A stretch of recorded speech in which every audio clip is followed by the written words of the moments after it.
Bien, Alain Abosolo, bienvenue une fois de plus. Avec l'enseignement de Papa Claude Olivier Adjaba, nous abordons, disons, un crime, parce que le viol est un crime. Alors, est-ce que tu peux avoir l'amabilité de nous donner les dispositions juridiques et peut-être de situer le contexte dans lequel notre brillant écrivain à la plume d'or, Papa Claude Olivier Adjaba, s'est appelé, parce que pour enseigner, il a eu à observer quelque chose. Merci Camille pour la parole donnée.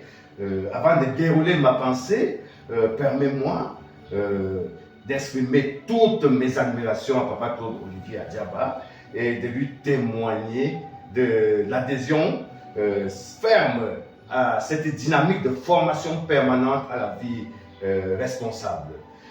Chers amis internautes, merci également pour avoir satisfait de votre temps pour nous écouter. Nous ne pouvons que vous encourager à suivre, à prendre au sérieux les enseignements de Papa Claude Olivier Adjaba, qui ne sont pas une vue d'esprit, mais une réalité que nous expérimentons à ses côtés depuis plus de 2 décennies. Alors, revenons sur le viol, Camille.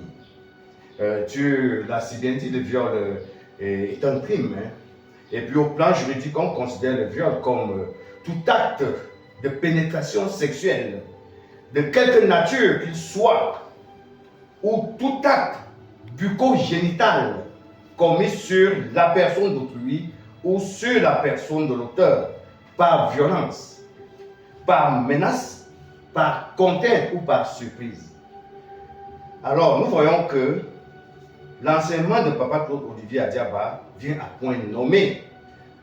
Parce que lorsque nous observons autour de nous, nous suivons l'actualité, de plus en plus nous assistons à une situation qui traduit la dépravation morale, très poussée d'ailleurs. Tout à fait. Et qui, donc aujourd'hui, nous sommes satisfaits d'avoir cet enseignement.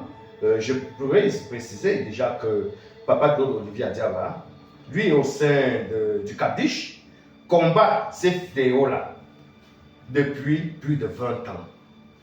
Et sa stratégie consiste, bien évidemment, à mettre un accent sur la formation et des adultes et des enfants. Des enfants, pourquoi? Il leur donne des connaissances qui leur permettent de développer une forte personnalité afin de résister à ces pressions et surtout d'avoir le courage de les dénoncer. Il s'occupe aussi des adultes, des parents que nous sommes, en insistant sur le fait que nous devons dialoguer avec nos enfants, faire des efforts pour les écouter, les comprendre, afin de mieux les protéger contre ces prédateurs qui rôdent autour de nous.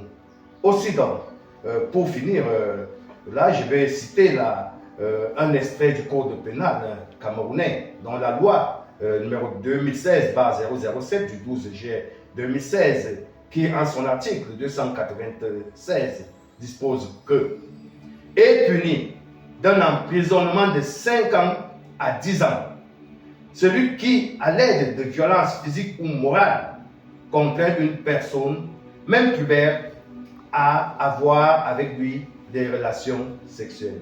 Nous voyons donc que nous devons éviter de sombrer dans cette pratique-là qui consiste à pousser les enfants à avoir des rapports sexuels pour nos intérêts.